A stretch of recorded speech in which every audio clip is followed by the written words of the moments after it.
The musicians first met at Marlborough College, where they were both teaching. It's interesting because when I came to Marlborough College, Paul had been working here for already, and we were in different buildings, so all the music department was scattered around. And so I didn't actually meet you until one of my students was playing something and you accompanied her, that's right. That's it, yeah. So he accompanied one of my students. I thought, oh, hang on a minute. Can actually play the piano. Why can't he accompany me?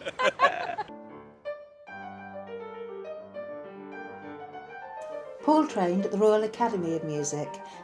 Sally trained at the Royal College of Music, emigrated to Australia, where she became Professor of Flute at New South Wales Conservatorium of Music before returning to the UK. Between Sally and Paul, there is a communication without words that creates the musical magic, the X factor, which makes the Stocks-Turner duo so special.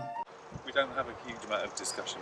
We never No. argue about speeds or dynamics No. or interpretation or any of those things. It just happens very organically.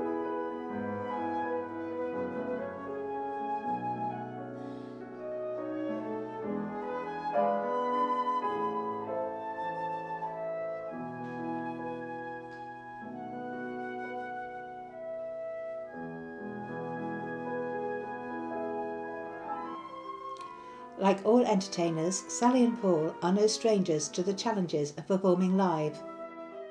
We were on a full-size stage and in front of the curtain, if you like, so in front of the main curtain.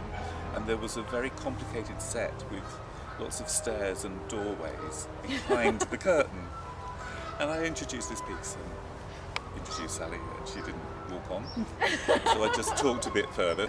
And so in the end I had to leave the stage and rescue her from one of these fake doorways. Oh dear.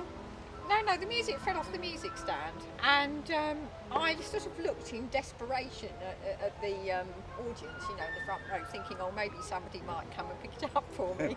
No way. I think they were just thinking, oh, what's going to happen next? And I don't know. I just suddenly realised I knew it from memory. I just kept going.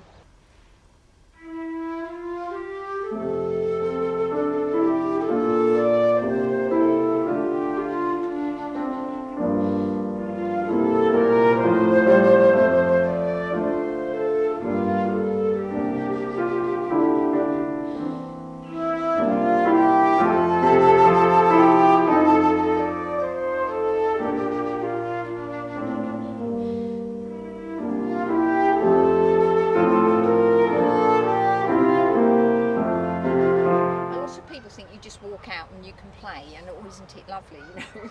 But the actual amount of practice that one has to do and sort of preparation is enormous. Sally and Paul both grew up in musical families. Paul's talent was nurtured by John Streets and Geoffrey Parsons.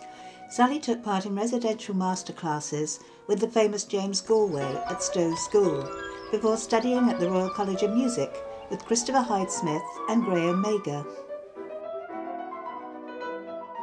And I think probably the biggest influence for me was my father. He died very recently. We didn't have a television, so our entertainment was music. So, you know, it was always a big thing of who was going to be on the piano, you know, so you had sort of bags in. And my father saw this ad for this flute course at Stowe School. People would come and give recitals. So William Bennett came in, and he and James Galway, he was basically the mentor of the course. Yeah, so really he was a massive inspiration for me. In fact, I've been trying to decide whether I wanted to be a pianist or a flute player. When I heard him play, that decided me. I thought, well, if he can make that sort of sound on a flute, then that's the one for me. It was the one thing that I could do. I didn't ever feel there was a choice to do anything else. You know, there was a point when I should have been studying, when I was, you know, out playing in 3 brass bands, playing for a girls' choir, playing for church services, you know, playing in an orchestra. All these things were happening when I should have been sitting at home writing essays.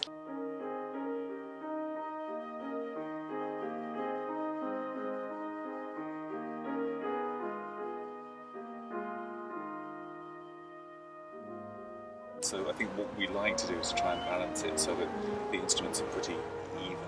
And it's not, in the same way that the piano's not always playing the most important thing, the flute's not always playing the most important thing either.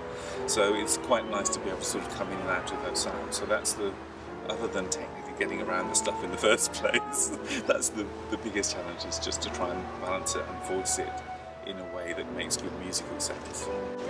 It's absolutely vital to pass on the fantastic training that I've had, certainly.